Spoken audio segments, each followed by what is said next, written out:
Hello, everybody. Welcome back to the MapQuest Boy channel. That's right, guys. We're back.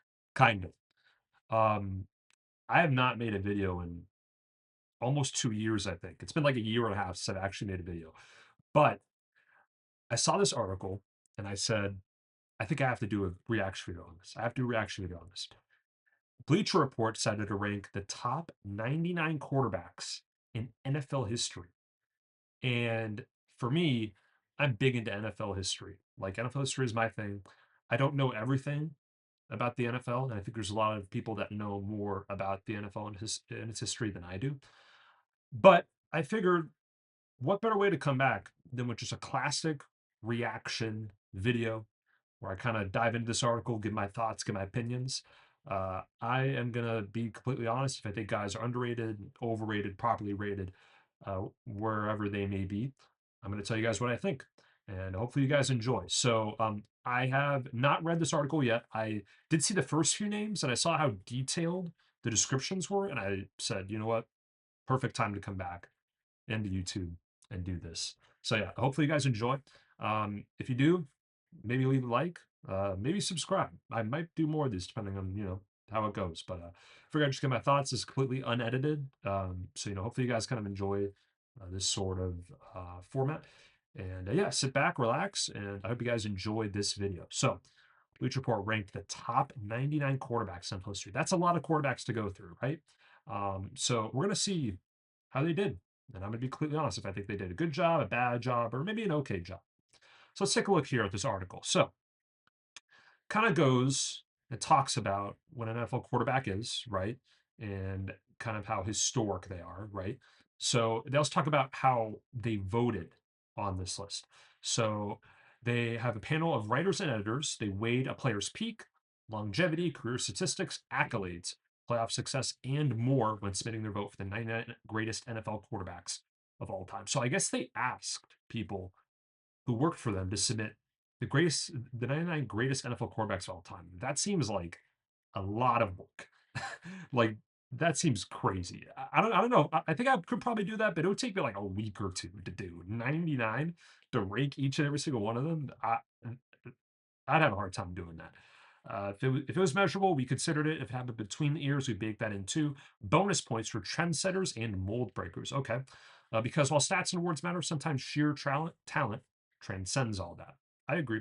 To keep us honest, we enlisted help from the BR community with a runoff among our top five, the results of which we'll list alongside our own rankings.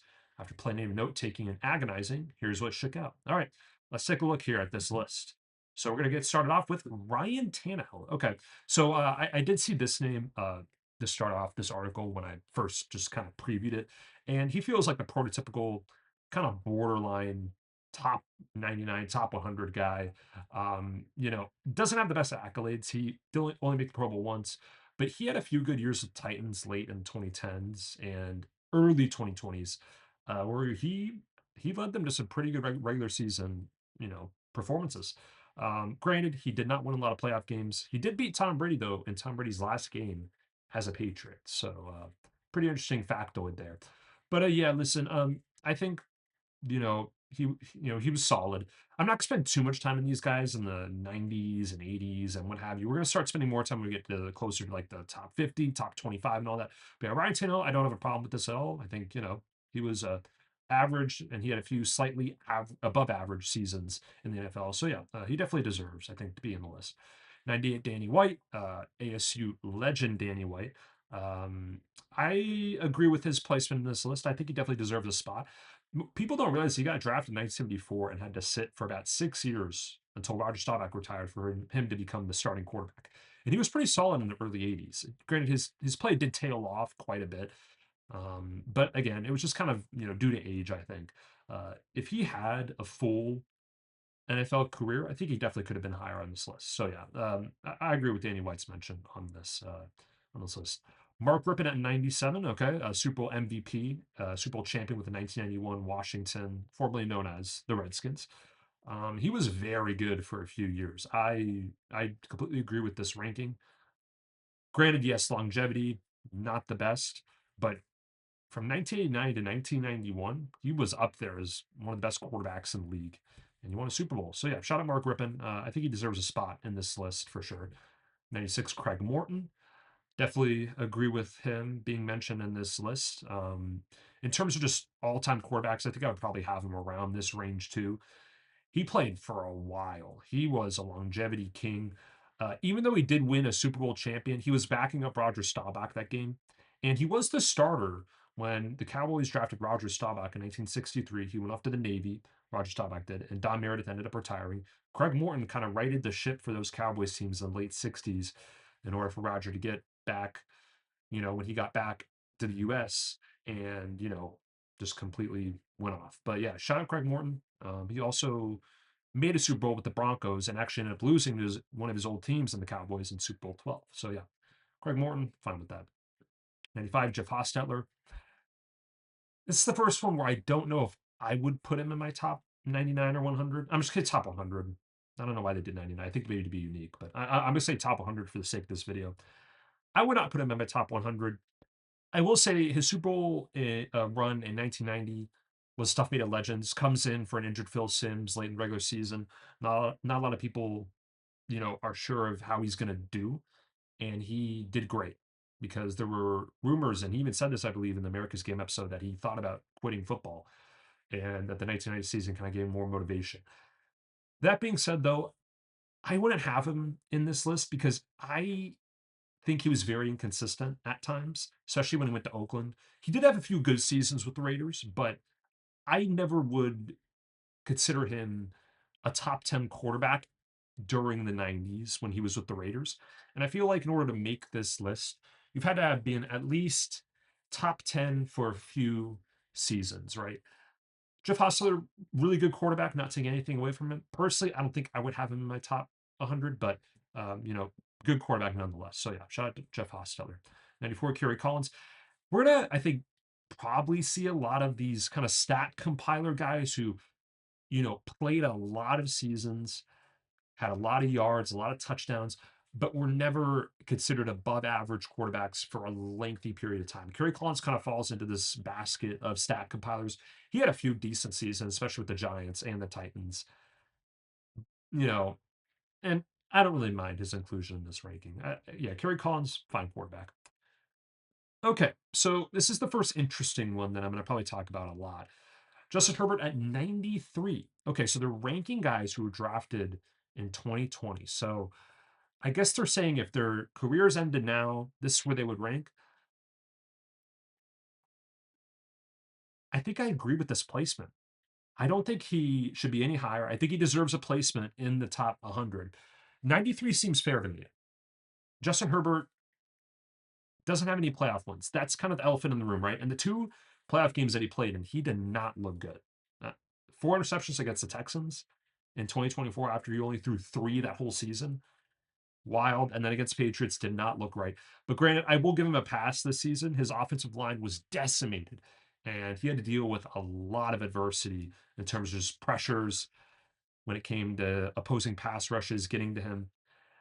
Just Herbert, really good quarterback. I wish that he was in a different offensive scheme because we saw how good Justin Herbert could be. His 2021 season was unreal. He was a top five quarterback that season in 2021. He was legendary, and he should have been in the playoffs. If Brandon Staley didn't call that time against the Raiders in the last week of regular season in overtime, because the Raiders, they wanted to tie the game, and if that game was tied, the Raiders and Chargers both would have made the playoffs. But instead, the Chargers called a timeout with 30 seconds left. They said, "No, we're going to try to stop you guys in this next play." Raiders run the ball, get a first down, kick the field goal, knock the Chargers out of the playoffs. I'm going on a tangent. I just need to stop. But ever since Jim Harbaugh took over, the offense for the Chargers has been more run heavy approach, which listen, it works. Like, I'm not going to sit up here and say that it should be a different approach, but I wish they would take the training wheels off Justin Herbert because he'd be so good if they let him throw like 30, 40 times a game, like 2021. But yeah, Justin Herbert, I think, deserves a spot on this list. Not any higher, though. Not any higher. We need to see more from him come in the postseason, and we just need to see more seasons from him. But I do agree. 93, it's a fair ranking. Ooh, 92, Burt Jones. Okay, this first one where I think they're underrating the quarterback. Burt Jones in the late 1970s was one of the best quarterbacks in the league. He was up there, and he was playing with guys like Roger Staubach, Terry Bradshaw, Fran Tarkenton. He was up there for a few years in the late 1970s, and he won an MVP. He won an MVP. Granted, did not have great playoff success, and yes, he did get hurt kind of in the early 80s, which kind of, derailed his career a little bit. But when you talk about those few years in the late 70s with the Colts, he was an extremely talented quarterback, and he was very good. I would probably put him a little higher personally, in my opinion. I'm glad he gets on this list, but 92 seems a little low for Burt Jones. 91, Trent Green, again, kind of in the same profile as Kerry Collins, as a kind of the stat compiler. Did make 2 Pro Bowls, but again, just he was very, I don't be saying mediocre, but just in terms of the quarterbacks where he was playing in that generation, he was never a top 10 guy. Never a top 10 guy. Had a few decent seasons here and there, but I don't know if I put him in my top 100, honestly. I don't know. Like, I get why he's here, but still. 90, Jim Everett. Okay, we do have a Jim Everett sighting. I was wondering if he'd make the list. Jim Everett, um, he had great stats in the late in the 1980s and 1990s, but he wasn't a winning quarterback. I believe he only has one playoff win. No, he has a few playoff wins with the Rams, but never got to a Super Bowl. He was a very good quarterback, though. I think he deserves a spot on this list. He's not a stat compiler. He had a good peak where he was considered a top 10 quarterback for, I'd say, like 5 or 6 years. Jim Everett definitely deserves a spot on this list for sure. 89, Don Meredith. So Don Meredith did not play a lot. Did not play a lot in the 1960s. Only played 9 seasons with the Cowboys. But in those 9 seasons, he was very, very good. Very, very good. Obviously, the quarterback before Roger Staubach came in and Craig Morton kind of came in as well. But Don Meredith deserves some recognition. He was very, very good with Tom Landry.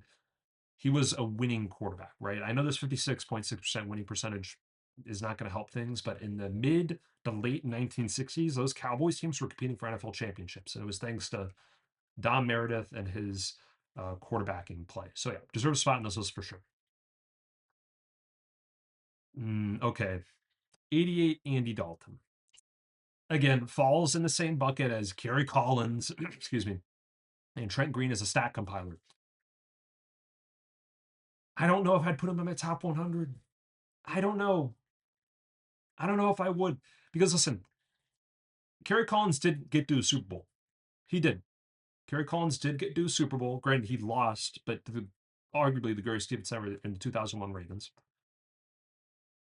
I think Kerry Collins deserves a spot on this list. I don't think Andy Dalton's better than him.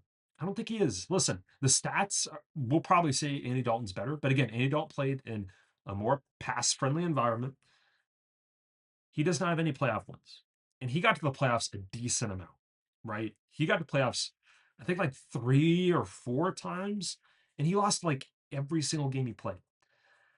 Andy Dalton was a slightly above average quarterback. I don't know if I'd put him in my top 100. I don't know, and I think Burt Jones is better than him. Burt Jones, peak Burt Jones, better than Andy Dalton's peak by far. By far. I don't know. I get why he's on here. Personally, me, I would not put him on here. Sorry. 87, Norm Snead. Okay. So this is a guy that not a lot of people know about. He, stats wise, you're going to look, you're going to say he's not very good. He has 257 interceptions. But he was a guy who was just on not great offenses in his career, and he just tried to make the best of it, right? Again, 32.7% win percentage, not going to help the arguments for Norm Snead. But Norm Snead was a very good quarterback. He's a very good quarterback in this era.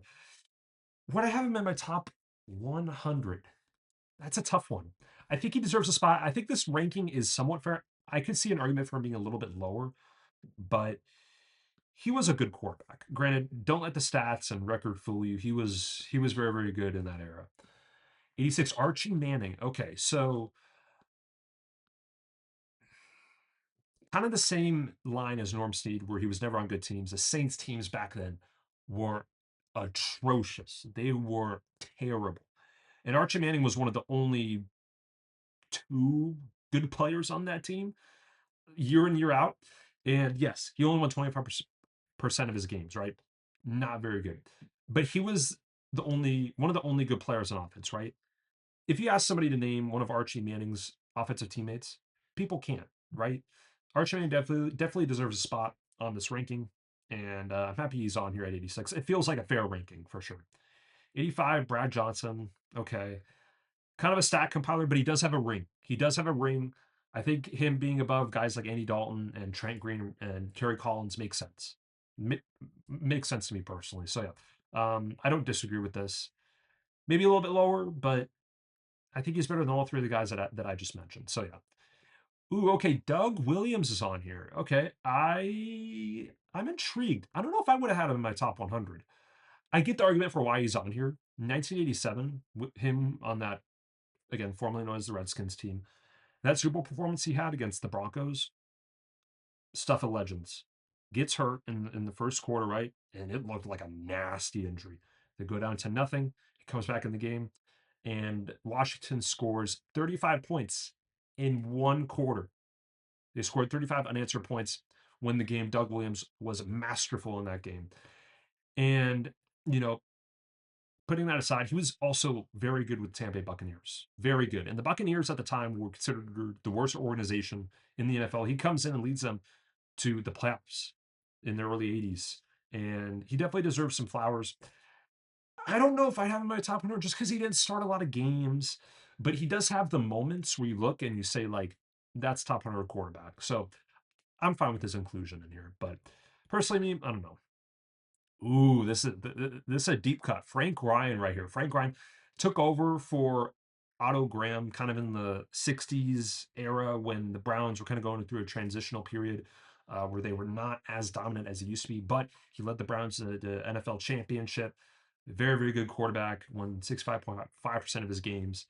Very good quarterback. I'm glad he's on the list. I would put him on my list as well. This feels like a fair ranking for sure. So yeah. Jaws, Ron Jaworski at 82.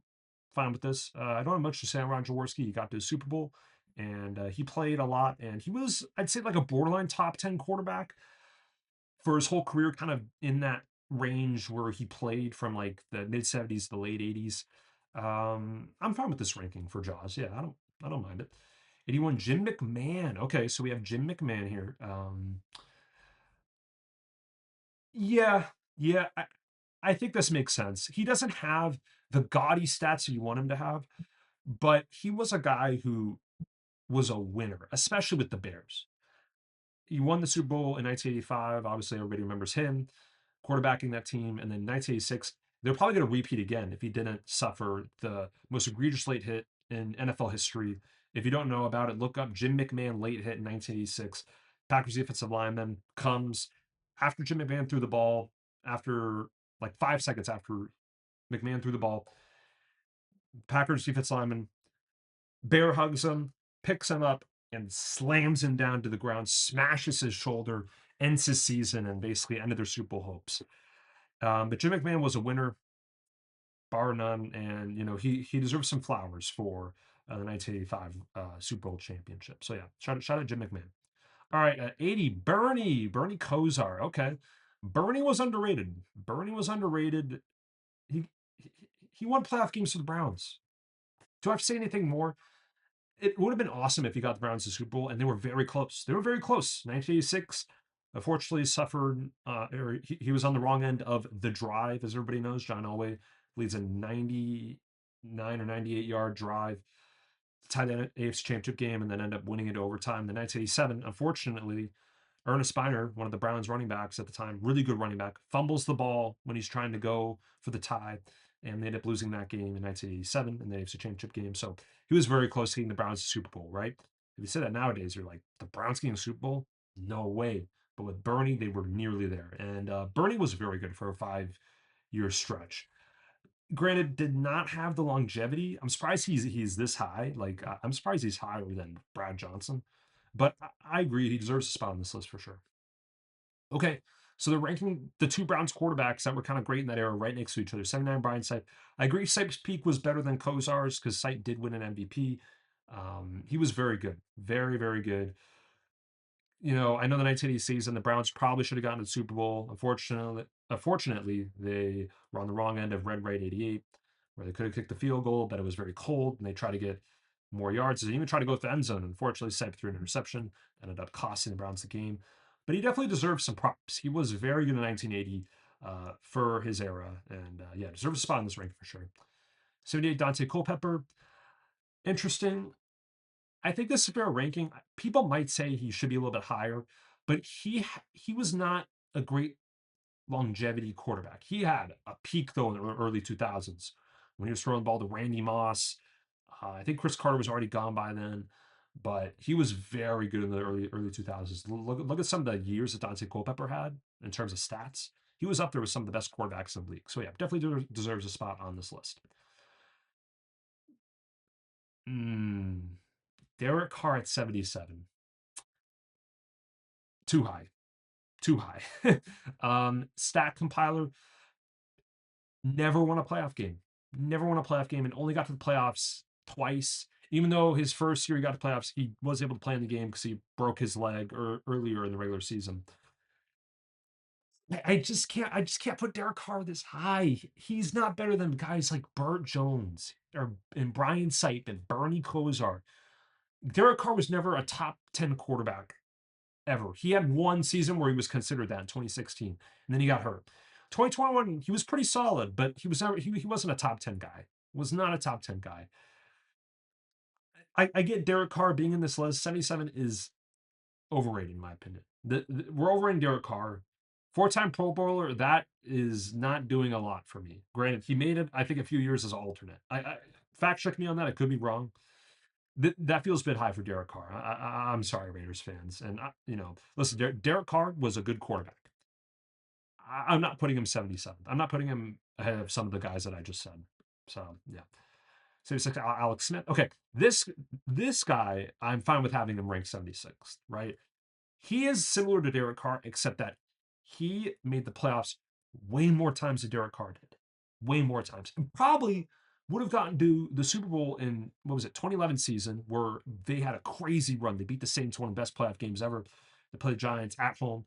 And unfortunately, Ted Ginn Jr., their main primary punt returner, gets hurt. So they have to put in Kyle Williams, who is their backup punt returner. He muffs two punts, kind of costs the Niners the game, unfortunately. And yeah. But Alex Smith, really good quarterback. Remember, gets traded to Kansas City after he had unbelievable years in San Francisco in the early 2010s and has a lot of good years with the Chiefs, right?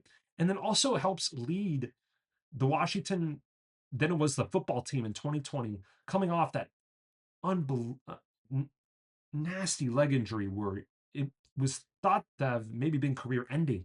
He comes back, helps the I almost said helps lead the football team to a playoff spot, right? Yeah, Taylor Heineke did play in the playoff game, and those final few stretches, but he played very well in the 2020 season. Definitely deserves props. Definitely deserves a spot on this ranking. Uh, Maybe below some guys like Sipe and Kosar, but it's arguable. It's arguable because he has better longevity than those two guys. He does. He does. All right. Ooh, okay. 75, Jalen Hurts. Okay, I was wondering when we were going to see Jalen Hurts. Okay. 75 is interesting. We're saying he retired right now. He'd be 75th. That seems right to me. That seems right to me. I know all the social media is like, Jalen Hurts not a top 5 quarterback, yada, yada. You got to respect his stats and the fact that he won a Super Bowl. He has a Super Bowl ring. He does. And he outplayed Patrick Mahomes in that game. He did. Yes, the Eagles defense shut down Mahomes. I get it. Jalen Hurts was very good in that Super Bowl, though. People don't realize that. Yes, the defense was the star. Saquon Barkley didn't do much. I don't think Saquon Barkley scored in that Super Bowl. I could be wrong. Jalen Hurts is very, very good in the Super Bowl and deserves a spot in these rankings for sure. Totally agree. The fact that he already has ran for 63 touchdowns, crazy. And he's only done it in what, like 6 seasons? Really 5.5, because he didn't open up 2020 as a starter. It was Carson Wentz. He came kind of late into the season in 2020 starting game. So yeah, Jalen Hurts deserves a spot on this ranking, and he's going to climb, I think, a little bit higher. People aren't going to be happy with it. But listen, Jalen Hurts, very good quarterback, very good quarterback. Is he top 5 currently? I don't know. But he has been top 5 before. He has been top 5 before. Don't get it twisted. Jalen Hurts deserves a spot on this ranking. And 75 feels right. That feels right for Jalen Hurts. 74, Jeff Garcia. Sure. he had a few good seasons in the early 2000s. He had some decent stats, and he led a few teams, or he bounced around a lot, and he had some playoff. I'm not gonna say success, but he led some teams to playoffs, right? 49ers. I believe he was back for the Eagles and won some games then, and then led the Buccaneers to the playoffs in the mid 2000s. So yeah, Jeff Garcia deserves a spot in this rank for sure. Oh, here we go. The ultimate stat compiler. Vinny Testaverde ranks at 73. Yeah, I don't mind this because he was always like a slightly above average guy who would have maybe a top 10 season here and there. He's better than Derek Carr for sure. He's better than Derek Carr. Granted, probably not better than Brian Sape, Bernie Kosar, and even Bart Jones in terms of just peak. But Vinny Testaverde played so long. He played so long and definitely deserves a spot. I kind of like how his touchdown to interception ratio is so close together. People don't realize he was not very good with the Buccaneers. I think he threw, I want to say, over like 30 interceptions his rookie year. I could be wrong. But still, he deserves a spot in this ranking. Definitely, he's like the ultimate stat compiler. When you think of a guy who played a lot but was never considered one of the best guys, this is the poster child for the best stat compiler ever. Vinny Testaverde deserves a spot in this ranking. So to Dave Craig, very underrated quarterback. He had some awesome years in the 80s. Go look up Dave Craig's stats in the 80s. He was very good. He also played in the 90s too, but he was more of a backup kind of in the 90s. Definitely deserves a spot in this ranking for sure. 71. Ooh, this feels a bit high. Feels a bit high for Kirk. Kirk Kirk O'Chains, Kirk Cousins. Yes, the stats. If we just go off stats, like passing yards, passing touchdowns, yes, this feels like the right ranking. When you factor in the fact that he struggles in big games most of the time, he only has one playoff win on his resume, only one. And you have to factor in some other stuff too, like again, never a big game quarterback, never a big game quarterback, right? Granted, yes, he would beat up on, the low teams, right? I think he's better than Derek Carr. Don't get me wrong. 71 feels high. It feels a little high for Kirk Cousins. It feels a little high. Yes, the stats prove that he probably, deserves this ranking. But if we factor in the fact that he rarely showed up in big games, I can't put him this high, unfortunately. I can't. But he was a very good quarterback, and I would put him on my list. More around the 90 range, though. This feels a bit high. Okay. Okay, that's interesting. Dutch Clark, he technically played quarterback, but I consider more of a running back. He was a running back, I think, right? Or am I wrong? I'm trying to think. He was the quarterback because he called plays. Today be viewed as more of his running back. Okay, because I remember in the NFL top or in the NFL 100 team, he is in the team as a running back. So interesting to see him on this list. I don't have much to say about Dutch Clark. He's like one of the few guys that I don't really know much about, unfortunately. Um, but I know he was very good. He got in the Hall of Fame, and so yeah, sure. Dutch Clark, yeah, he's probably not on my list, but sure. 6'9" Jim Hart, agree. Kind of the first model quarterback for the Air Corps Yellow offense. With him and Mel Gray, that was a great tandem. And he led the Cardinals to the playoffs for years. Granted, did not win a lot of games, but for that era, he was very, very good. Very good. Ooh, okay, 6'8" Jim Plunkett. I think this is fair ranking. This is fair ranking. Remember, Jim Plunkett was thought to be a bust. He was thought to be a bust for the first 10 years of his career, right? Started with the Patriots, did not look great. Goes to 49ers, did not look great there either. Goes to Raiders as a backup. Comes in the 1980 season when Dan Pastorini breaks his leg in the opening week and leads the Raiders to the Super Bowl. And then leads the Raiders to the Super Bowl again in 1983. He doesn't get, I think, the respect that he deserves. This is a fair ranking to me. Honestly, I see it being a little bit higher. Listen, he played very well in his two Super Bowl seasons. He was very good, very very good. Not a lot of people give him credit. I'm a Jim Plunkett guy. I'm a Jim Plunkett guy.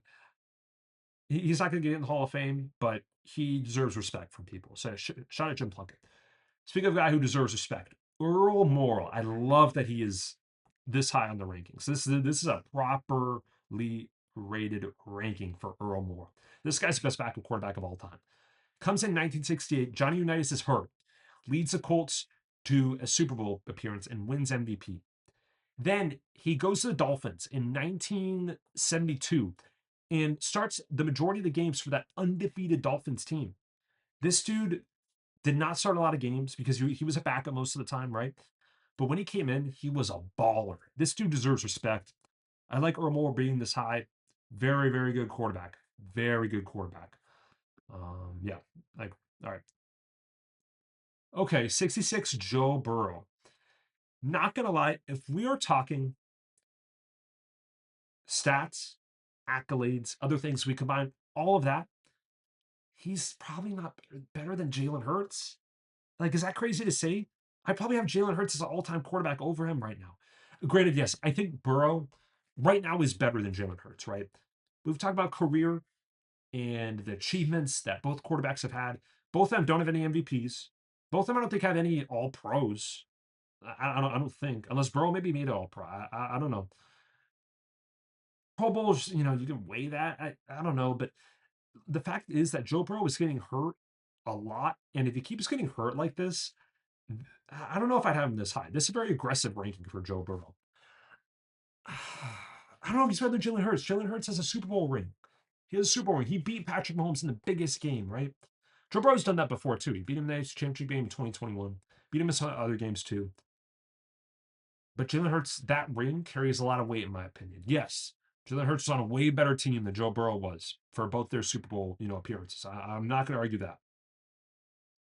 But again, if we combine everything, I'd have Jalen Hurts over Joe Burrow. I'm sorry, I would. Even though Joe Burrow, I think, is the better quarterback right now.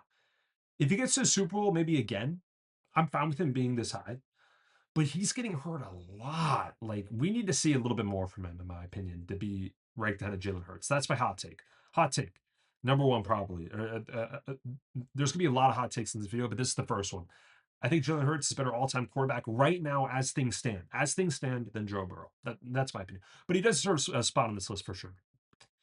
6'5", Matt Hasselbeck. Sure. Maybe a little high, but uh, sure. Why not? 6'4", John Brody, the late, great John Brody, won an MVP in the late 60s, I believe. Very, very good quarterback for the 49ers. He was the first, after Wyatt Tittle kind of left, he was the first guy to kind of get things back in shape for the 49ers, in the late 60s, early 70s. Definitely deserves respect, John Brody. Oh,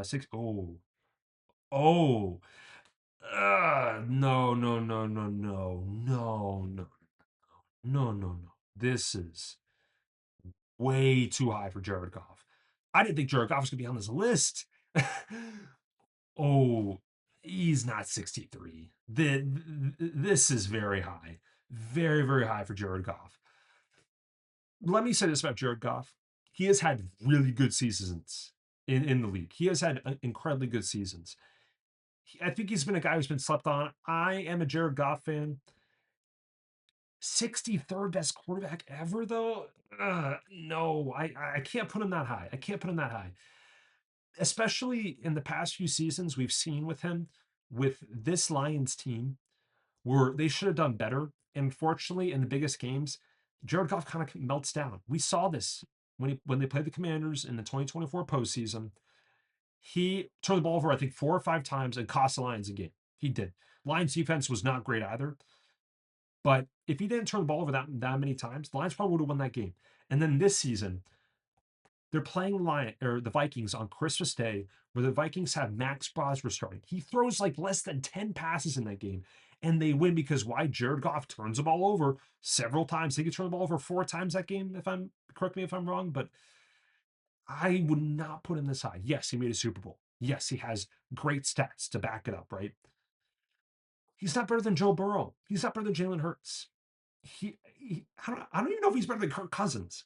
Granted, Kirk Cousins or Jared Goff did make a Super Bowl, so I'm probably going a little too far. But man, this is too high. This is the first one where I really disagree with Bleacher Report on Jared Goff 63. I really disagree with that ranking. I don't even know if he's in my top 100, honestly. 6'2", John Heedle. Yeah, John Heedle. Honestly, maybe top 50, but I kind of get it. He was very good in the AFL, though, with the Chargers. Very, very good quarterback. 6'1", Mark Brunell. Agree. He definitely deserves a spot on this list. Incredibly efficient with the Jaguars, and also was a part of one of the biggest playoff upsets of all time, right? beating the Broncos in the 1986 postseason. He was terrific in that game, and he was terrific for the Jaguars for a number of years. He was a very, very good quarterback. Definitely agree with this ranking for sure. Mark Brunell, very underrated. Oh, okay. Shout out Bleacher Report. They ranked Jack Kemp 60th. This is a bold take right here. Jack Kemp is a very good quarterback. I probably would have him in more the 80s range, in my opinion. But man, 60, that's aggressive. But granted, he was like considered one of the best AFL quarterbacks of all time. Like you see here, he won the AFL twice. Kind of a guy who was ahead of his time a little bit in terms of just the ability that he had, the kind of the dual threat. You see he ran for 40 touchdowns. Yeah, this has been aggressive though. I'm surprised he's this high, but I'm not mad about it. I'm not mad about it. People are gonna hate this. I think it's actually a good ranking.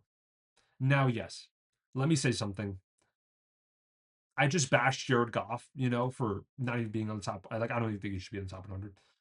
Dak Prescott though has had insane stats in some seasons, insane stats where he puts up 40 plus touchdowns like it's nothing, and it's so under the radar when he does it. It's so under the radar, right? Because he plays for the Dallas Cowboys, and when they don't do well, people don't. I mean, people talk about the Cowboys, but people talk about other teams, right? He threw over 40 touchdowns this season, I think, with George Pickens and CeeDee Lamb and all those guys. He has been really, really good. Granted, yes, probably want to see more playoff wins out of him, right? I'm not going to sit up here and defend his playoff performances. I do think he deserves a spot in top 100. Maybe this is a little overrated, but he definitely deserves a spot. But like, I don't think he's any lower than 70. Just to be honest with you, just look at the stats in 10 seasons, and he's been hurt a lot too. Yeah, interesting. Okay, so Bob Waterfield. I believe this is our first Hall of Famer outside of Dutch Clark, but I consider him more of a running back. Bob Waterfield, very good quarterback. Definitely deserves a spot in this ranking for sure. Was a very, very accurate quarterback in a time, in an era where you need to be hyper accurate with the ball. And he was very accurate with the ball. Definitely deserves some props. Yes, 50.3% completion percentage sounds bad, but for that era, he was incredibly, incredibly gifted. Okay, 57, Tony Romo. You know what? I agree. I agree. He deserves to be around this range. His stats speak for themselves. People I know want to crap in his playoff performances, and I get it. But man, Tony Romo was underrated. He was underrated. Some of the plays he made were crazy, right? The one play that I think of with Tony Romo, and I never forget this because I watched this live, was him spinning out of that sack from JJ Watt and throwing like a 50-yard touchdown pass to Terrence Williams on a dime. I think it was 2014 he made that play, or 2013. That's like the perfect Tony Romo play. It looks like he's in trouble, gets away, and he's able to make magic happen, right? That's Tony Romo for you. And I agree with this ranking. I agree with it. 57 gets thumbs up from me. 56, Carson Palmer. I could see him being in the top 50. Very good quarterback. He was always above average, I felt like. He was never a below average quarterback outside of his years with the Raiders, where we don't really talk about that. But his time with the Bengals and the Cardinals, he was terrific, especially with the Cardinals. He was in his prime with the Cardinals when he was like in his mid 30s. Carson Palmer, I don't think gets enough respect. He is top 20 in a lot of like kind of longevity passing stats. Like passing, I think he's top 20 in. I think he's top 20 in passing touchdowns too, although I'm not 100% sure. Very, very good quarterback. Does not deserve or does not get the respect that he deserves. Shout out Carson Palmer. Oh, 55, Andrew Luck. Interesting. This, mm, I don't know. This is the toughest one in my opinion. I think this is like a fair ranking, but I'm not gonna sit up here and say that like if you think he's lower, he's lower. If you think he's higher, he's higher. Like this is a guy who I think it's just such a shame he retired so early. And again, people get it, right? Like I get it. Offensive line was just never any good for Indianapolis. And they never invested any resources into the offensive line to protect him. He kept getting his brains blown out, basically, for a lot of his years with the Colts and kept getting hurt. It's just a shame that we didn't see, I think, the full career of Andrew Luck. He only played 6 seasons. That's just a shame. He was so good. He was so good. Man, it's just a shame. 54, George Blandisher. He played a lot. He played a lot of years. He played like 23, I want to say, or 20, yeah, 26. Wow. played 26 seasons. Yeah, he was a decent quarterback. I'm fine with him being on this list for sure. I think people remember him more as a kicker, but he was incredibly gifted as a quarterback for sure in that era. I agree with this. I agree with Joe Flacco at 53. I think that Super Bowl run deserves a lot of respect, even though he was like an average quarterback most of the time, right? I'm not gonna sit up here and say like Joe Flacco, was elite all the time. But he also had some good wins with the Ravens, outside of that Super Bowl run. Man, that Super Bowl run, he turned into a god. He turned into a god. He outdueled Peyton Manning and Tom Brady back to back on the road. People don't get how difficult that is. He goes to Denver, outduels Peyton Manning. Yes, gets lucky, in that Hail Mary to Jacoby Jones, but he was sensational in that game. Goes into Foxborough, defeats Tom Brady, you know, two road wins against two of the greatest quarterbacks ever in the same postseason, and then follows up with the Super Bowl win. Deserves all the respect in the world. Joe Flacco deserves all the respect in the world. I definitely agree with this ranking. I think that this is fair. This is fair for him. Very, very fair. 52, Michael Vick. Not gonna lie, this feels like a nostalgia-based ranking for Michael Vick. He's a bit lower on my ranking. He'd probably be like in the 60s or 70s. I get why he's here, right? Like he changed the way the mobile quarterback is viewed as like an actual thing that a quarterback needs, right? Like he was first guy to kind of be like elite at running the ball. And then I think as time went on, NFL offenses were like, man, we need our quarterback to have a little bit of mobility. And he was kind of the guy who kind of carried that torch forward. A little bit high, even though I love Michael Vick's career arc in terms of, like what he came back from, right? Like he got a second chance, which not a lot of people get a second chance, from what he did with the dogfighting and everything. That 2010 season with the Eagles, I think one of my favorite NFL seasons from a quarterback, that I've ever seen. He was terrific in 2010. Definitely deserves respect. Maybe a little overrated though, just because like he was never any great in the playoffs, right? Like I'm not gonna sit here and say, you know, he was a great playoff quarterback, but he did have some playoff wins. He beat Brett Favre on the road, you know. But yeah, definitely deserves respect. And definitely deserves a ranking. Again, a little high though. 51, Drew Bledsoe. He's an underrated quarterback. Very underrated for the way that the Patriots needed him to play because Patriots were so bad before they got Drew Bledsoe. I don't think people realize that. But when they got Drew Bledsoe, he was very good with them. He had some great years, led them to do a Super Bowl appearance against the Packers, Super Bowl 31. And then, is Super Bowl champion, but as a backup, Tom Brady. We all know that Drew Bledsoe kind of had to get hurt for Tom Brady to become, who he is today. So, yeah. Sorry, by the way, for the leaf blow. There it is. All right. Ooh, 50. Rich Gannon. Rich Gannon 50. I don't mind this ranking. He was kind of like a fringe starter, I feel like, before he went to the Raiders. Like he was always a guy who you could start, but could profile as a backup too before he got to the Raiders. But then when he got to Oakland, he was an MVP type player. One MVP. I think it was in 2002. Led them to a Super Bowl. Granted, they got blown out in the Super Bowl by the Buccaneers. But there might be more to that Super Bowl loss than some people think. Do some research into that. The Super Bowl 37. So yeah, 49, Roman Gabriel. Guy who does not get a lot of respect nowadays, but Roman Gabriel for a 4-year period between, I think, like the late 60s and the early 70s was one of the best quarterbacks in the league. Definitely deserves a lot of respect for what he did. He was terrific, especially in the era that he played in. Marvelous, marvelous, marvelous, marvelous. Hall of Fame snub, for sure. Definitely deserves, I think, some consideration.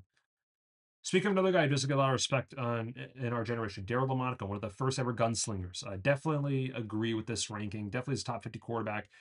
Never speak for themselves. He was excellent. One of the best AFL quarterbacks ever, too. And has Super Bowl appearance under his belt as well. 47, Boomer Esiason. This feels a little high, a little aggressive. I get Boomer was very good for about like a 7-year stretch and maybe a little bit longer actually. Because he did get drafted in 85. 85. Yeah, he got drafted in 85. Very, very good quarterback. Led the Bengals to a Super Bowl appearance. And had a decent career, right? He went to a few teams, started a few games. He also has a 500-yard passing game with the Cardinals. The more you know. But yeah, Boomer Esiason deserves some respect. Definitely deserves a spot in this ranking. It's a bit high though. It's a bit high. I don't know if I'd have him over Joe Flacco or Roman Gabriel or Daryl LaMonica. but I digress. All right. Next, Joe Theismann. Honestly, could be a little bit higher. He was a very good quarterback. Had to wait a while before he got the starting quarterback reins, but was terrific. Was terrific with the then Washington Redskins. 1983, that offense, one of the best offenses in NFL history that does not get talked about enough. He was, the quarterback on that offense, and he was very good. Has a Super Bowl ring under his belt. Shout out Joe Theismann. 45, Steve McNair, rest in peace. I get why he's in the top 50. I don't know if he'd be in my top 50, but I get it. He was very talented. The one play that, comes to mind with Steve McNair is the Super Bowl 34 when the Titans are down 7. They're trying to drive down the field and tie the game, maybe even win the game if they go for 2. Steve McNair breaks out of a sack, right? And he stiff arms the defense line. He stiff arms him. Defense line's got his arm over and he stiff arms him, kind of shoves him down to the ground, and then kind of, sets his shoulders, throws a dime to Kevin Dyson, gets him down to the red zone. Kind of just the personification of Aaron McNair as a player. Never gave up on any play. Definitely deserves a spot on this ranking. Maybe a bit high, but I'm not going to argue with it too much. All right. 44, Phil Simms. Ooh, Phil Simms, 44. He should be a little bit higher, it feels like. Phil Simms, I think there's going to be some names that maybe should be higher than him. Phil Simms, very hyper accurate in the, in the mid late 70s, or not 70s, mid late 80s. Very, very good player. That Super Bowl performance against the Broncos, one of the best Super Bowl performances a quarterback has ever had. And fun trivia fact, this is the first guy who said after the Super Bowl, I'm going to Disneyland. The more you know, the more you know. Listen, just keep that in the back of your brain, and you may need it for a bar trivia. So, yeah. Let's take a look at the next one.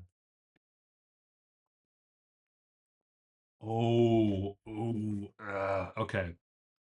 I'm going to struggle with this one. Cam Newton, 43. Cam Newton's my guy.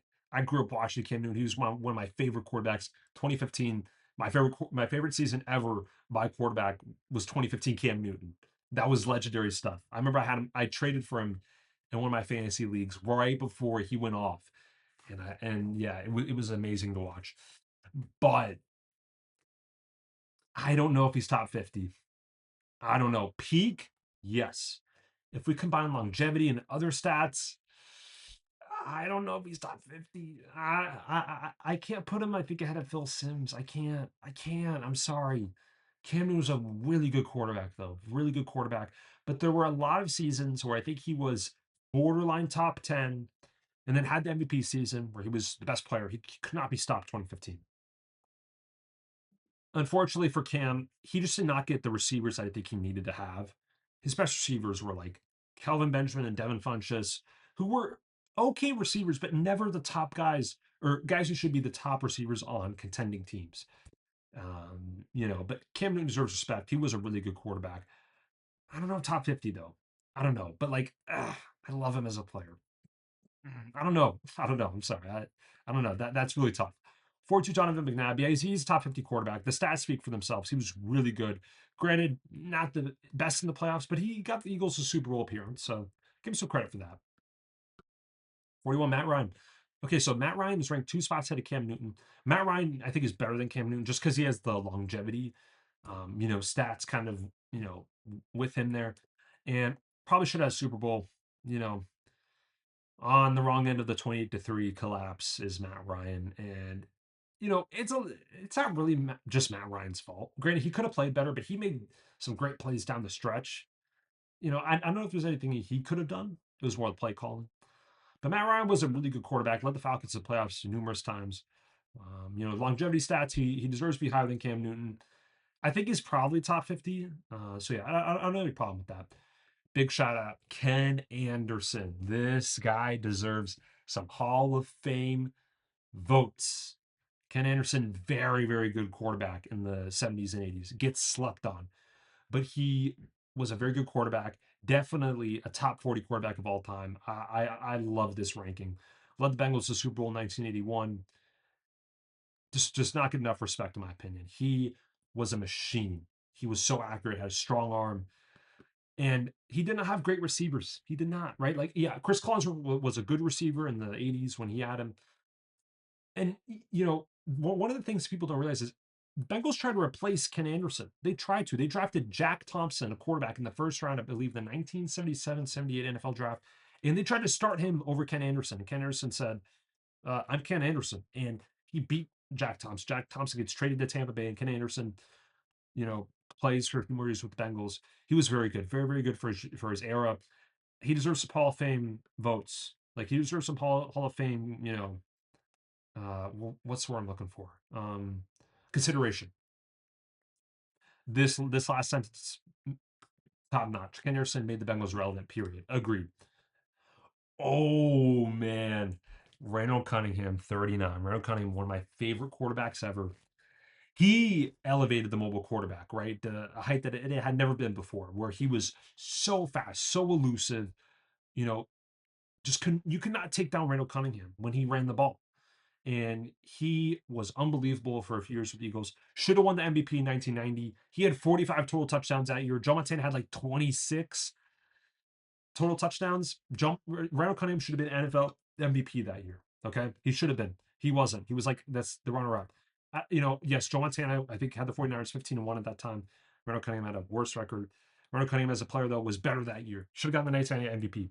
But he deserves a spot in this ranking. Top 50, that's or top 40. That's aggressive for Randall Cunningham, but I kind of like it.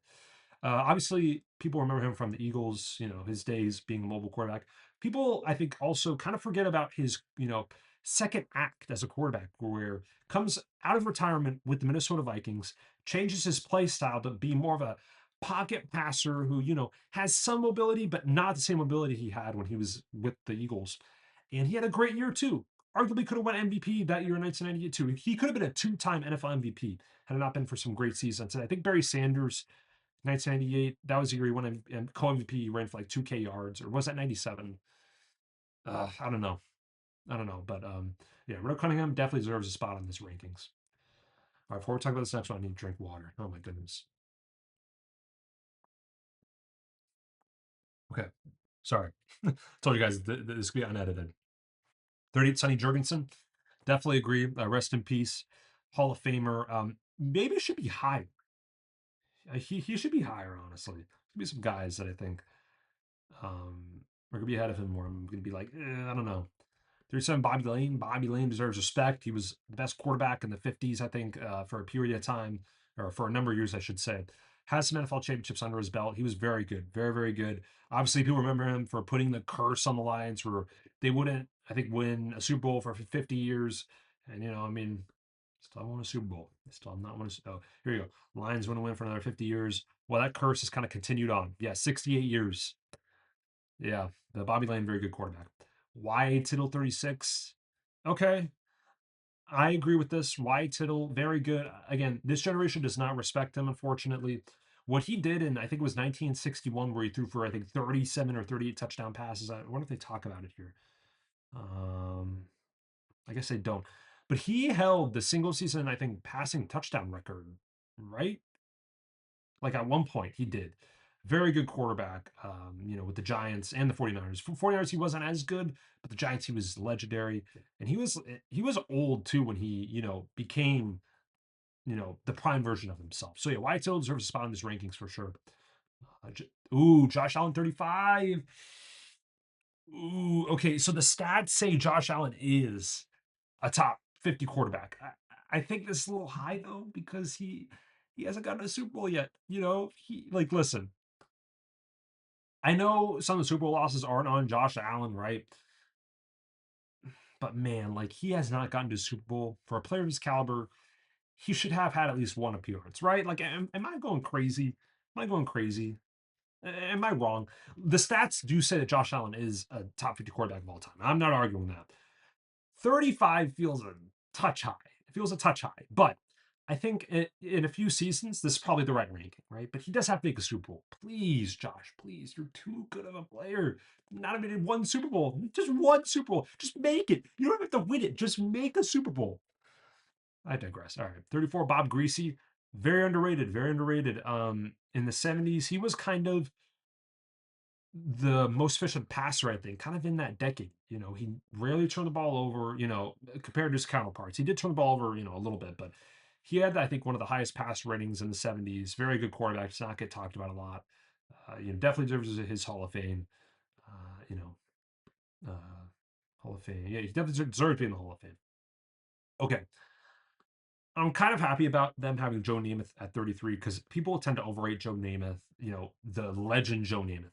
And Joe Namath had some really good years with the Jets. Don't get me wrong, but he's not a top 30 quarterback, not even close, or not even close top 20. Even though some people want to put him up there, he's a legend though. He is a legend. He deserves a spot in the top 50 for what he did, with the Jets. He was kind of the first mega superstar the NFL had ever seen, with his terms, or with his kind of off the field attitude, along with some of the commercials that he did. Remember, he was filmed in pantyhose doing commercials. I know some of my older viewers might get that reference. But yeah, Joe Namath deserves a spot on these rankings, and this is a fair ranking for Joe Namath. I don't think he deserves to be any lower. I don't think he deserves to be any higher though.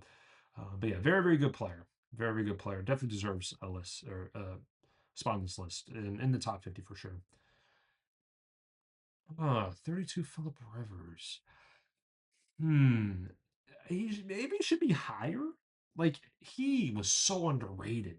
He had some great offenses. Yeah, don't get me wrong. He played with Ladainian Tomlinson for like the first half of his career, right? But even when Ladainian left, he still carried on with above average quarterback play. He was always a top 10 quarterback. I think more often than not. And yeah, again, yeah, doesn't have any Super Bowl appearances, but he played for the Chargers. Like it's hard to make a Super Bowl when you play with the Chargers. All due respect. Oh, no, no, no, no, no, no, no, no. This is the first one where I think they really undersold a player. Sid Luckman is a top 20 quarterback of all time. Argue with the wall.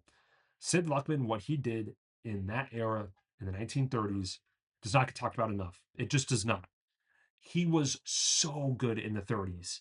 He was so good. He was so accurate. And in an era where the pass play was considered a secondary play, and a lot of quarterbacks had terrible stats, right? They had, most of the time, quarterbacks in this era threw for more interceptions than touchdowns. Look at Sid Luckman. Finished with more touchdowns than interceptions. That's wild. That is wild. Again, in that era where you could tackle the receiver right as the ball's snapped, right? And there was no real route running tree and everything. Sid Luckman is a unreal quarterback. Best quarterback, I think, or one of the best quarterbacks in the 30s. There's going to be some guys ahead of him that I'm going to be mad about that are ahead of him. There's no way Sid Luckman's 31. I'm sorry. Sid Luckman is at least top 20. At least top 20. He threw for 7 touchdowns in one game. And it was in the 30s. Right? He threw for 7. Am I making that up or no? I don't know. But I think he threw for 7 touchdowns in one game, right? Anyways, he deserves to be higher. He deserves to be higher. Very good quarterback. 30, Ken Stabler, good quarterback. Not better than Sid Luckman, though. Just not better than Sid Luckman. Sorry. The Snake was very good. This feels a little bit high for him, but, very good quarterback, especially with those Raiders teams of the 70s. And, he has a Super Bowl ring. So shout out Ken. 29, Lynn Dawson. I'm happy that he's ranked this high because he played a while and he had some great stats and did lead the Chiefs to Super Bowl. So shout out Len Dawson. Definitely deserves his ranking here. Interesting. 28 Lamar Jackson. Okay. So I agree he's better than Josh Allen. I do agree that. Just if both of those guys retired right now, he's better than Josh Allen. I'm not arguing that. But he has the same problem as Josh Allen. He does not have a Super Bowl appearance. Just one Super Bowl appearance. A guy of Lamar Jackson's caliber, he needs to make a Super Bowl before I consider him any higher, right? Top 30, this is very aggressive for Lamar Jackson, but I get it. 2-time MVP already, and he's played less than 10 seasons. Um, Definitely deserves a spot in these rankings for sure. And his stats are just insanely good. He's going to be one of the best quarterbacks of all time when it's all said and done. Probably top 10, maybe top 10. But he has to make a Super Bowl, right? He has to make a Super Bowl. Come on, Lamar. All right. 27 Norman Brocklin. Yeah, I agree. This feels like a fair ranking. Sid Luckman's better than him, though. Sid Luckman's better than a lot of these quarterbacks. But Norman Brocklin, trendsetter. He was a trendsetter. Just a reminder, this guy still holds the record for most passing yards in a single game. He did that in 1960. It's been like 66 years and that record has still stood. it's wild to me. Norm Van Brocklin, very good quarterback. The Dutchman. Yes, the Dutchman. Yeah. All right. Yeah. Five. Okay. 1951. I got it wrong. 1951. He threw for 554 yards. That's wild. That's wild.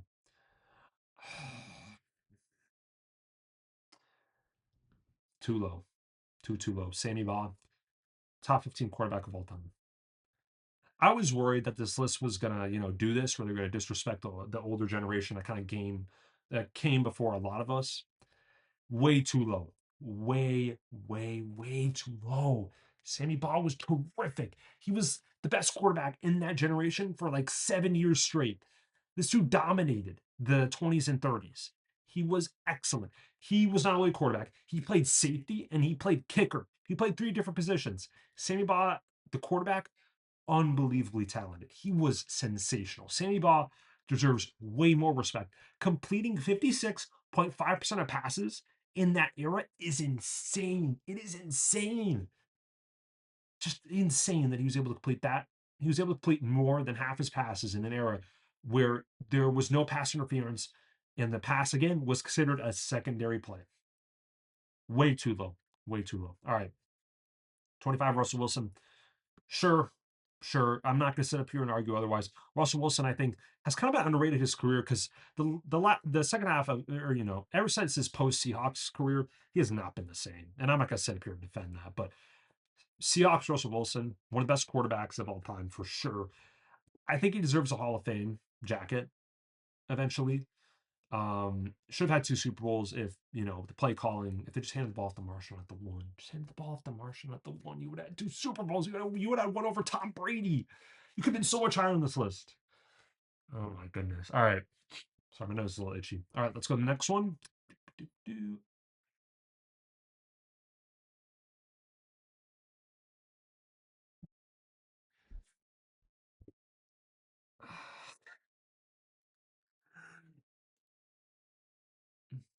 I have a lot of things that I want to say right now. Eli Manning, 24.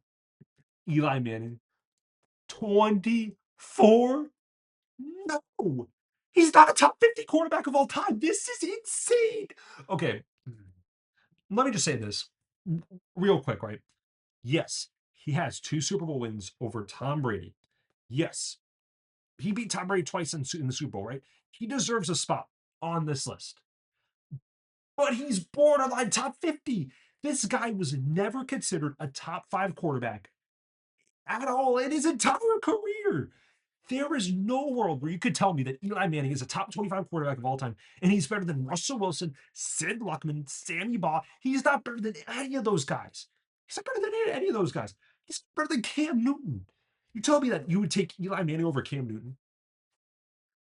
Eli Manning never led the league in any stat other than interceptions. That's it. He led the league in interceptions twice.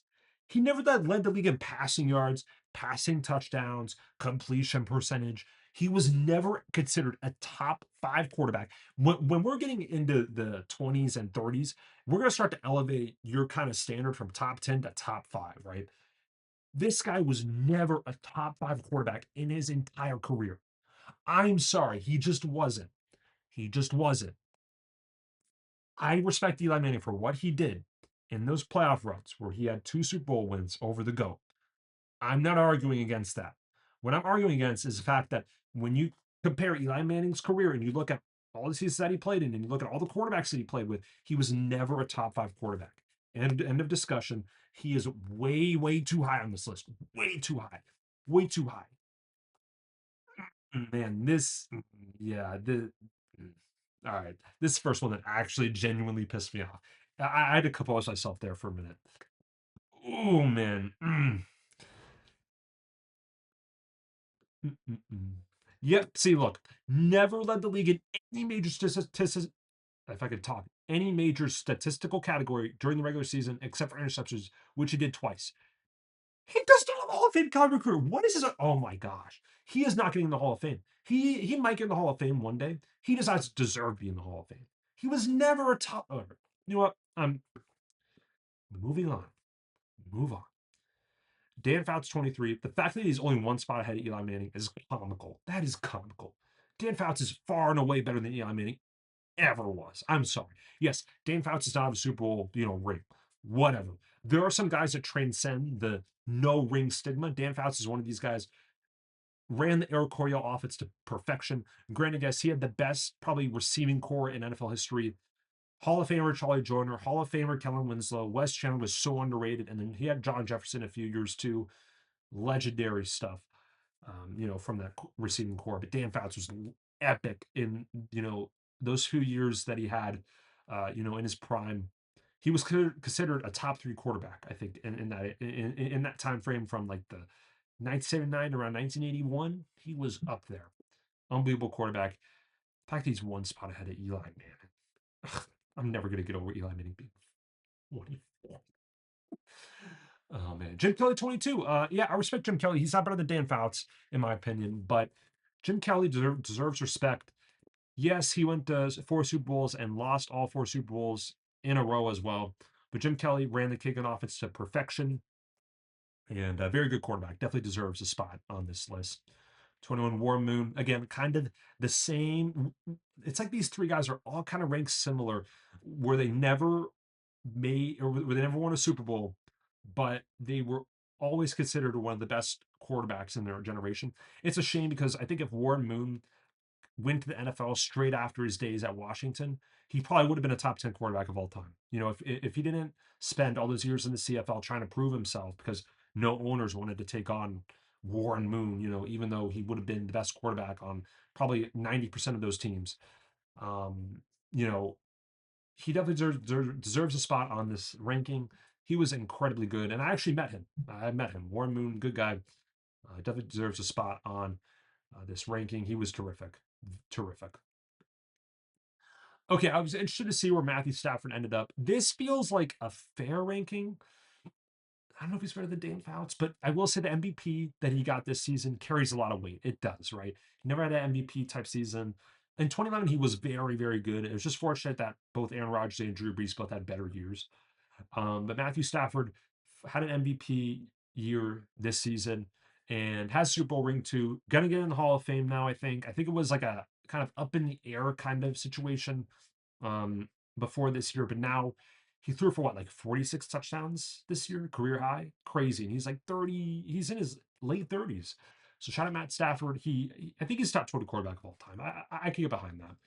All right, 19, Troy Aikman. Man, this feels a little bit disrespectful to Troy Aikman, but I kind of get it because the stats say like Troy Aikman was, you know, not a great quarterback, but he has three Super Bowl rings, three of them, right?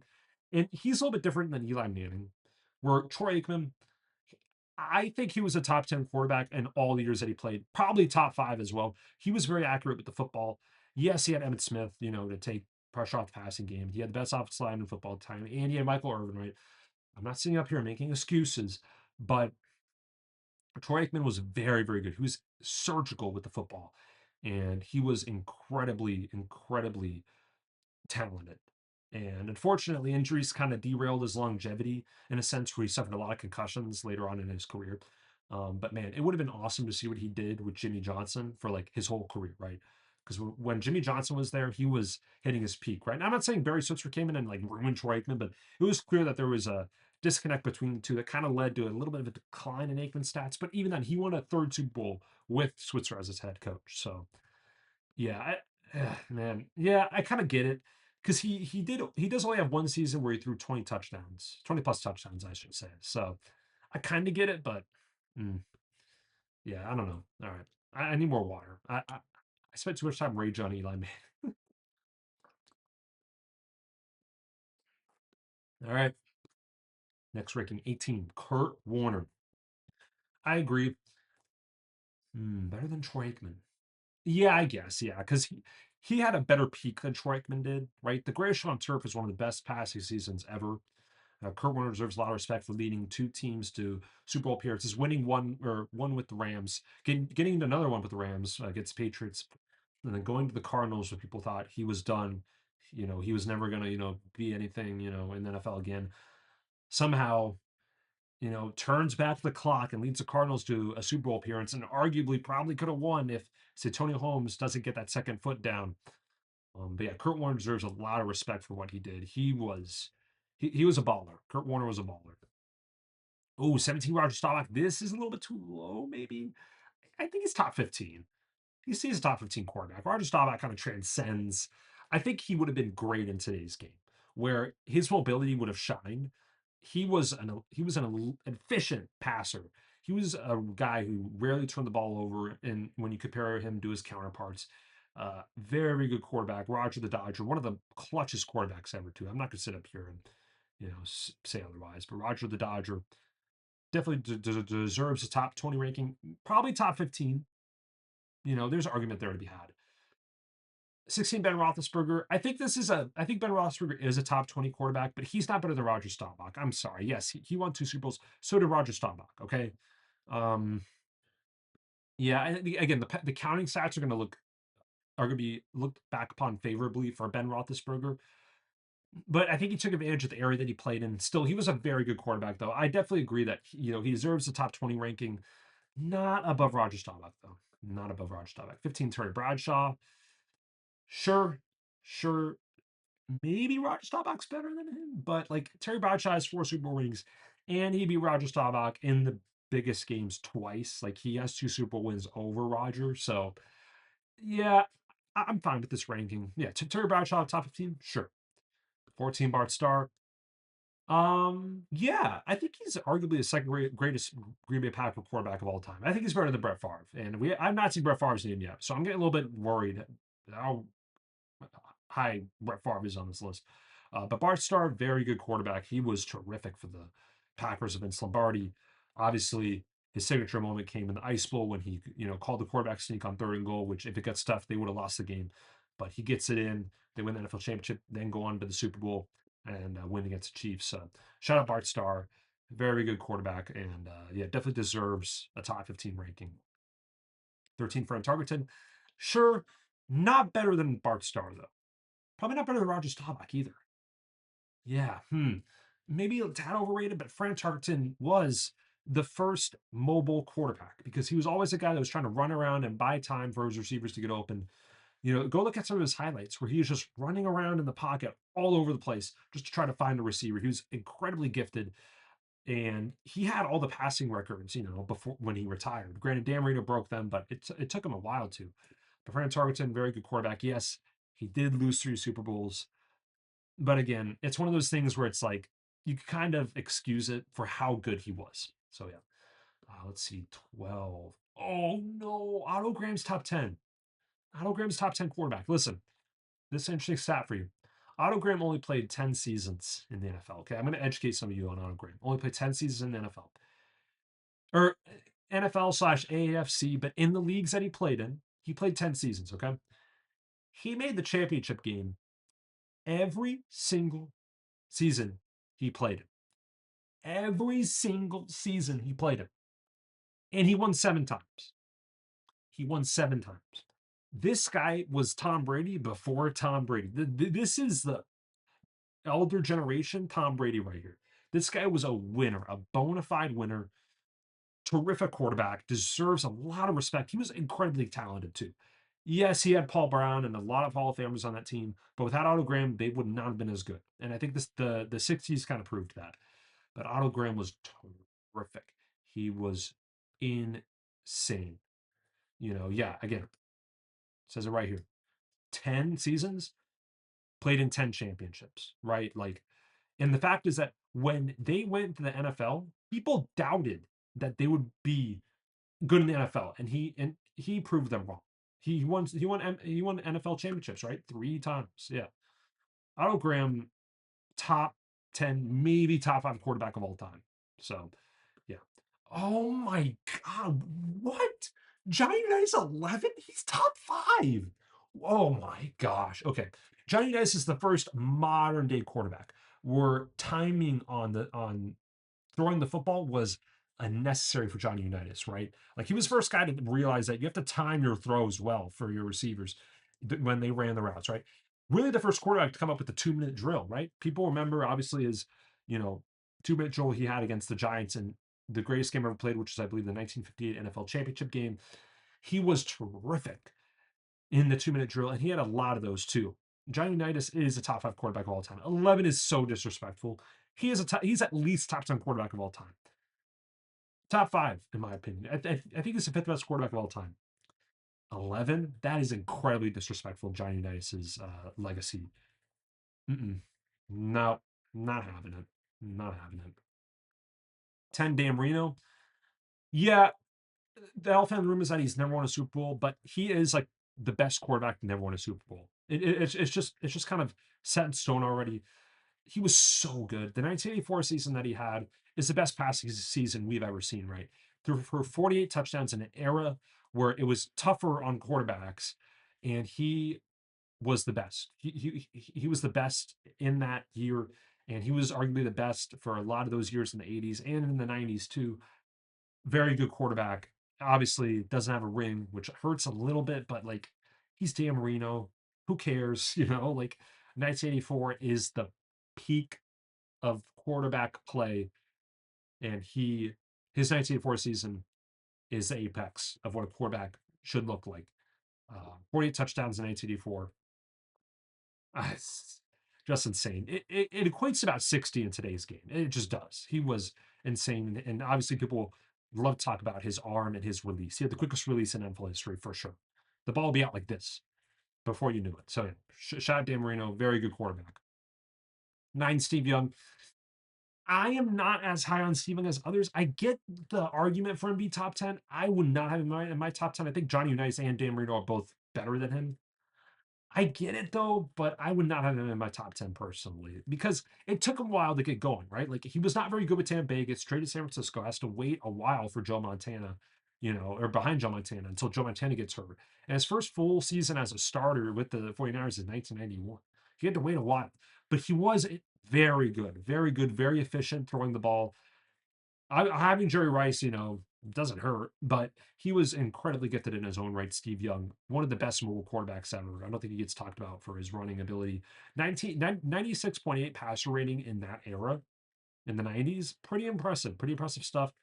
So yeah, I'm fine with Steve Young here, but top 10, he's not better than Johnny Unitas. I'm sorry, he just is not better than Dan Marino either. Yeah, all right, whatever. 8, Drew Brees. Sure, I actually like this ranking for Drew Brees. People, I think, want to say Drew Brees is top 5 quarterback of all time. He just isn't, unfortunately, because he only has one ring. But Drew Brees was incredibly good, incredibly accurate, hyper accurate. Maybe the most accurate quarterback in NFL history, right? Like just in terms of what he did and the stats. Like you look at the stats, he was insane. 67.7% completion percentage. That kind of speaks for itself, right? Like he was insane. The fact that he does have an MVP is a bit shocking, but it's not really his fault. Like Drew Brees was a very good quarterback, deserves a spot in the top 10 for sure. I would have him in my top 10, probably around 10 if I had to rank like all the quarterbacks, but definitely deserves a spot in these rankings for sure.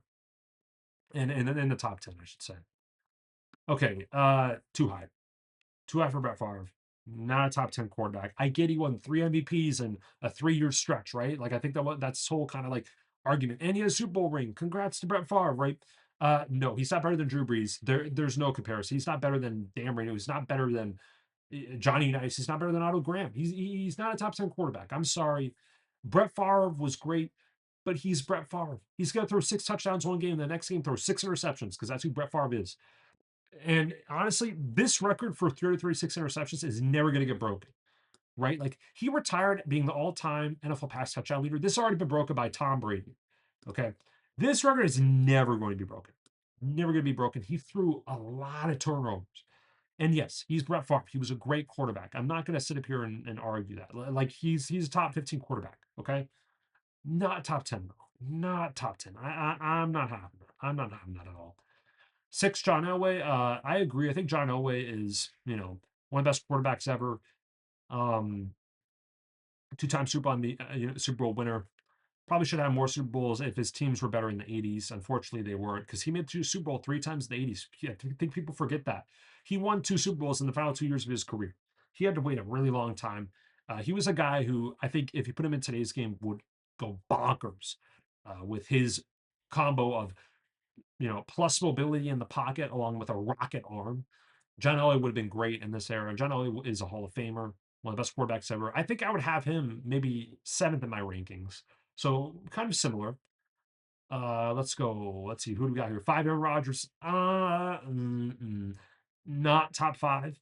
I get it though. Like I'm not gonna make the argument for why he shouldn't be top five. I think the only thing that I hold against him is he only has one ring.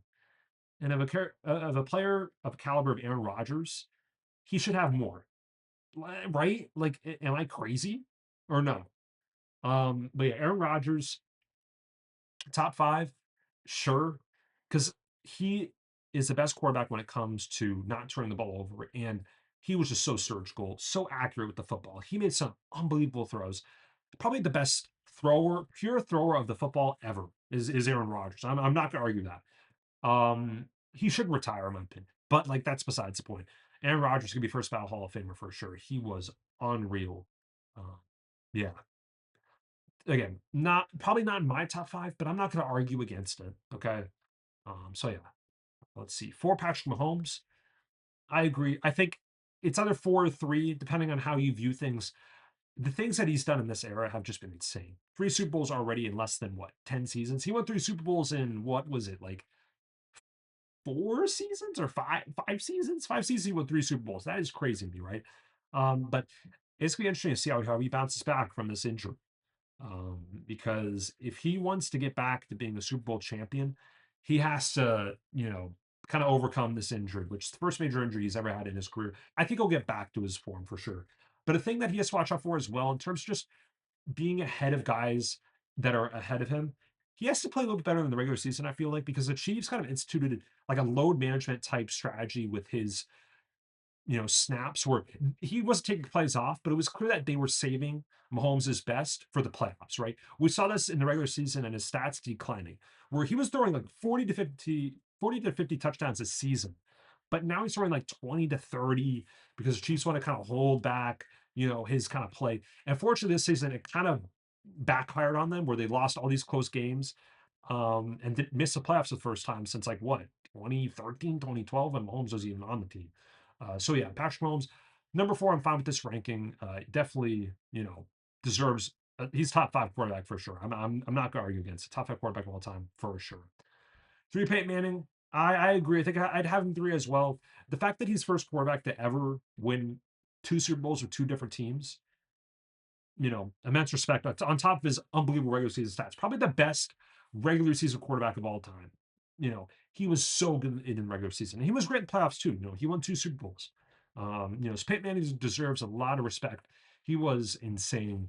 Obviously threw for 55 touchdowns in 2013. I don't know if that's I think that probably will be broken with the extra game and everything, but man, 55 touchdowns. That's just insane. That's just insane. And the fact that he's probably gonna do it without throwing to a Hall of Fame receiver, like yes, Demarius Thomas was a great receiver. God rest his soul. Eric Decker was a great receiver. Wes Welker was a great receiver. Julius Thomas was a great tight end. I don't think any of those guys are getting in the Hall of Fame though. And like, yeah, it's just nuts. It's just nuts. 55 touchdowns. It's mind boggling. But yeah, listen, Peyton Manning, one of the best quarterbacks ever. Two, Joe Montana, definitely agree. He was the best, before some things happened with our number one quarterback. 4-0 in Super Bowls, immaculate record, you know, this insane stuff. Joe Montana, Joe Cool, the catch. There's just so many great moments from Joe Montana's career that you could point out and be like, man, this dude is a dog. And there's argument that he's the best quarterback of all time. Like, if you think Joe Montana is the best quarterback of all time, I will not argue that. Like, I'm not gonna argue that because he definitely played in a tougher era than the number one guy, who I think everybody knows who the number one guy is. But yeah, Joe Montana was unbelievable. Um, you know, yeah, there's not much else to say other than just terrific. And then number one, of course, greatest quarterback of all time, Tom Brady. What else needs to be said that there has been said about Tom Brady, right? Like seven Super Bowls, seven. He has more Super Bowls as a player than any organization has, period, right?